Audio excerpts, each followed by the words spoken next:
All right, so we've now got a really good idea as to who we're aiming to serve, which segment of the market. We're not just talking about the local market as a whole. We've identified particular segment or segments of the market that we really think we can satiate some desires, we can solve some problems, we can ease frustrations and solve, find solutions to challenges.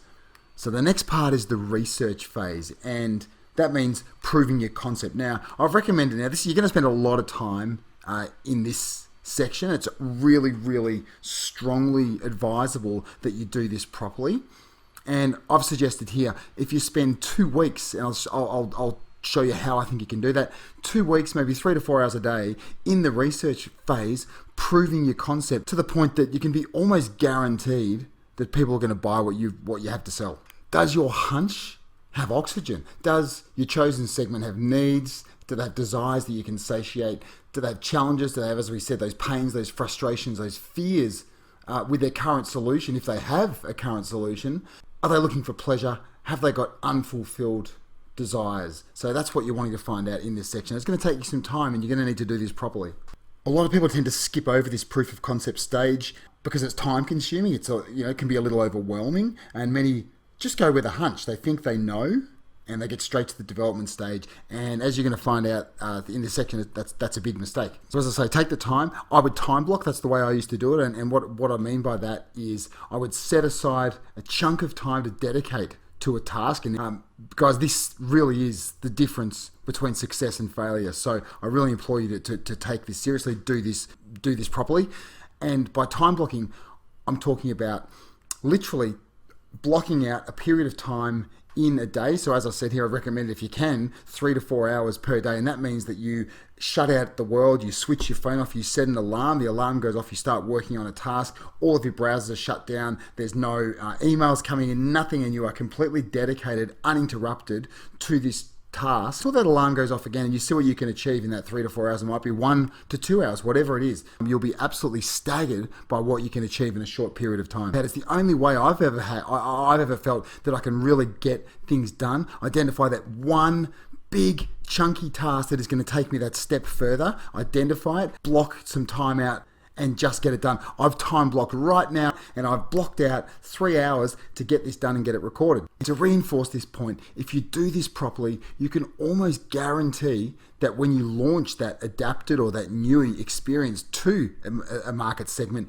you can be almost guaranteed that people are going to buy it. Because you'll know exactly what they want. You'll know the exact language that you need to use to grab their attention. You'll know everything about their needs, their desires, their problems, the pains they're looking to be solved. And you can create something that speaks to them and has them say, yes, this makes sense. I need this. So where do you start? Well, it's actually a lot easier than you think. It's actually far more challenging to collate really important data, research data, when you're creating tours for international markets. It can be far more challenging. And the reason being, a lot of the people that you'll want to be speaking with are right there in your community. There might be neighbors, there might be family, there might be friends, friends of friends, people in your community that you can reach out to. So you're not relying on the small data pool that you're relying on if you're trying to gather information from international tourists about a tour or an experience. And if they're not right in your network, in your community, in your circles, they might only be an introduction or a phone call away. If you're not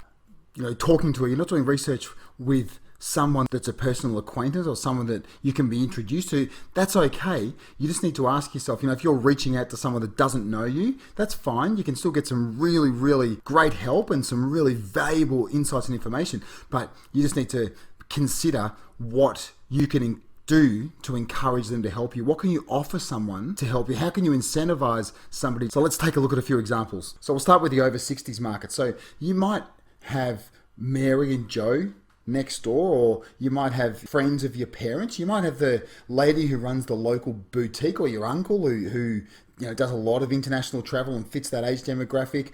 Or so these people, of course, you'll be able to reach out to really, really easily. And And Mary and Joe might, well, most likely will be able to introduce you to a bunch of their friends that they go traveling with, or they know from the bridge club, or whatever they do. So they'll have a big network of people that fit that demographic, that also have the same passion and interest for travel, and I'm sure would be able to hook you up with them to ask them some questions as well. And the same goes for your friends' parents. So you could really, really get a huge data pool just starting with a few people, like friends of your parents and the neighbours next door.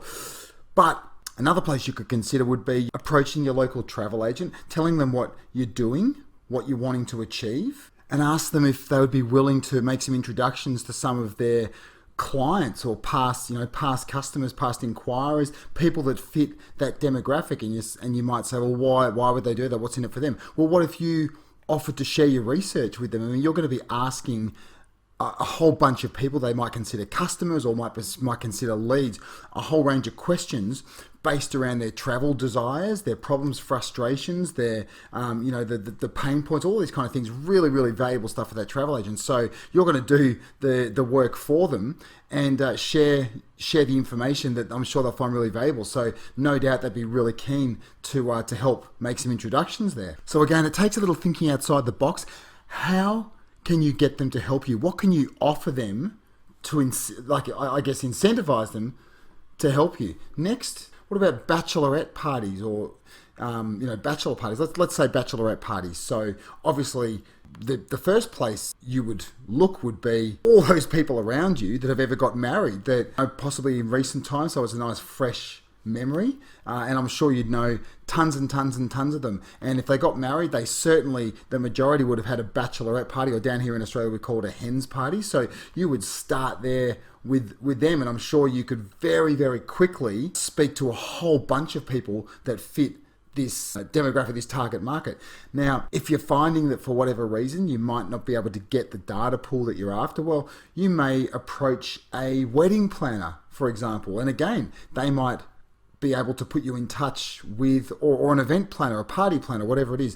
They might be willing to put you in touch with a whole bunch of people in their networks and circles that might be able to help. And again, why would they do that? Well, you could incentivize them again by perhaps sharing some of the information that you collate, some of the data, which again, I'm sure they would find really, really valuable, and therefore would be quite willing to help you. And lastly, a third example just to illustrate international students. So where are you going to find international students to speak to? Well, they could be the guys in the local phone store at your shopping mall. It could be the waiter in your local Vietnamese restaurant. There's a lot of places like that you would be able to find international students that would be willing to speak with you. But again, if you're finding that you're not getting the volume of people that you'd like to be able to speak with, you could consider contacting an English language academy, or you might see them referred to as an English language institute or something similar, and explain what you're wanting to do, why you're wanting to do it, and that your motives are pure and it's a really good thing that you're aiming to do.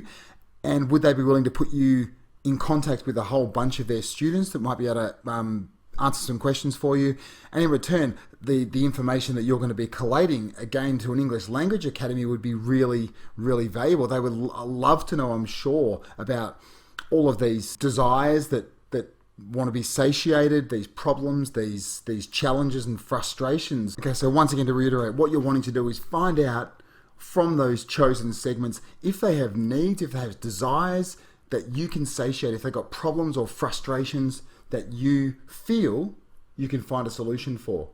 Are you going to be able to offer them a painkiller rather than just a vitamin? That's what you want to find out. Are you in a position to offer them a painkiller rather than a vitamin? So how do you find out? What kind of questions would you be asking? How would you approach this research phase? Let's use bachelorette parties as an example. As I said, hens parties that we call them down here in Australia. So the kind of questions for all you ladies out there, how many of you have around 50 people in your networks who got married in the last, let's say, 5 years or maybe 10 years? How many had a friend organize a bachelorette or a hens party? So it's going to be pretty easy for you to chat with, let's say, 20 or maybe 30, maybe 40 people and ask them a few questions, and here's a few ideas of the types of questions that I would ask. I mean, like, as I've said, I'm going about this from my own personal experience, the way that I would have approached it, and the way I approached it I had a lot of success with. So these are the kind of questions that I would ask. What did you do for your bachelorette party? How long did it run for? Pre-event, just between you and me, what was your single greatest desire for the event? Because, it could be quite a selfish reason. And if you don't really dig deep, it might be something generic, just for everyone to have a good time. But there might have been a really great desire, for the event that you might have someone, be able to share with you. For the organizer, what do you think was the major challenge or frustration? Maybe other questions like these. How many people attended? What did it cost per person? You could say, was there any objection to cost? Why did you choose that activity, or why did you choose that venue? Why did you choose that style of event? What did you love about it? And if you could change something, what would you change? Or, if you could have it over, what would be that one thing that you would change? Okay, moving on, the over 60s market.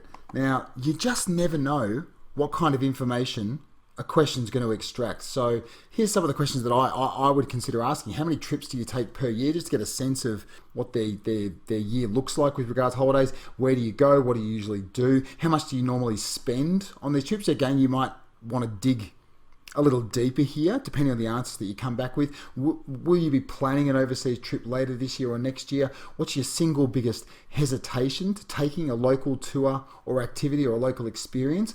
What are your biggest fears or frustrations with traveling? What's your single most important thing when traveling or taking a tour or an activity? Again, you might come up with a lot of other questions, but these ones would be the ones that would spring most quickly to mind for me. Once I've spoken with 20, 30, 40, 50, 100 people, what do you do with all this information? What do you do with this data? And the answer to that is to stick it into a spreadsheet, a Google Sheet or an Excel spreadsheet. And I just wanted to show you an example of mine here. This is a workbook, an Excel spreadsheet that we created just recently to collate all the data we received back from a survey we sent out, and it was all about serving the local market. You probably received it yourself. The challenges, the frustrations that would come from pivoting to serve the local market where you've traditionally served into the international market. So the survey was really short from memory. The question was something along the lines of, in this COVID time, are you considering pivoting to serve the local market, or the domestic market, interstate, intrastate? And if so, what is the single biggest challenge or frustration, or something along those lines, that you face when doing that?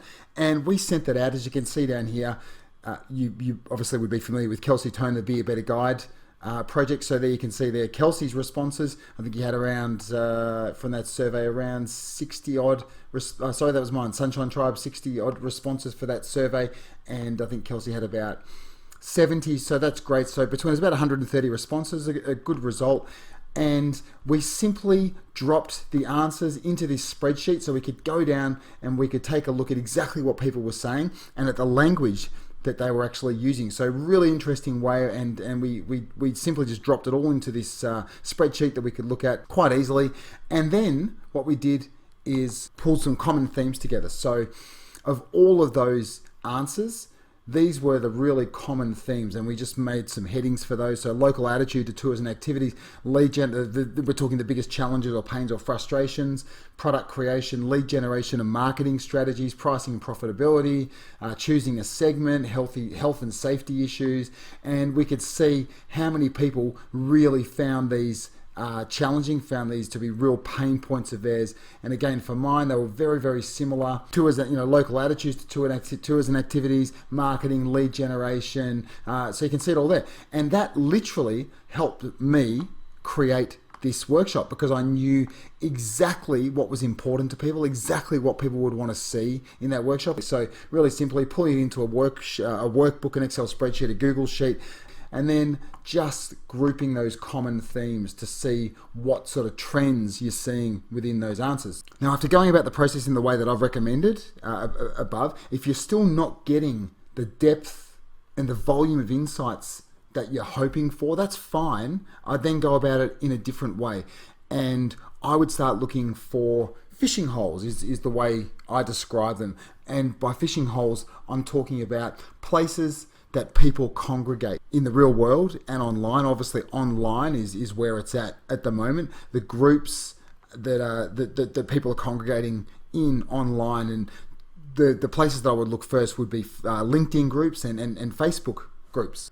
By way of example, let's say you run a foodie tour, or let's say you run a coffee lovers experience, a coffee walk where you meet baristas, or coffee might just be one core component of a foodie tour that you run, or a laneways and arcades tour, whatever it is, where you've got some cafes, coffee, baristas, roasting as a really core component of the experience that you run. Well, a really simple look, this took me all of about 3 seconds, a simple search of groups where you'll find people within your niche or niche that have a real passion for the type of experience that you're offering. So have a look here at some of these groups. Coffee lovers, there 21,000 members. Coffee, 108,000 members. Obviously, I'm not sure where all of these are, but you could be more specific to your destination.